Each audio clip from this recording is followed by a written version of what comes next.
தசரதனிடம் சூழ்ச்சி செய்து வரத்தை பெற்ற கைகேயி ராமனை காட்டிற்கு அனுப்பி பரதனை அரசனாக கட்டளையிடுகிறார். ராமனும் தந்தை சொல்லை மதித்து காட்டிற்கு செல்ல ஆயத்தமாகிறார்.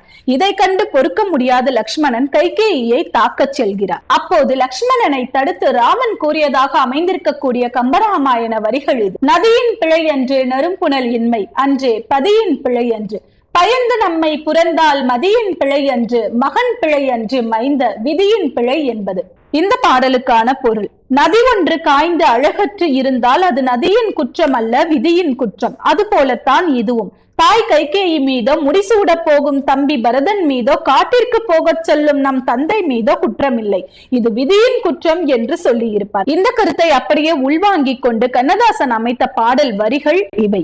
காய்ந்து விட்டால் நதி செய்த குற்றம் இல்லை, விதி செய்த குற்றம் அன்று வேறு யாரம்மா.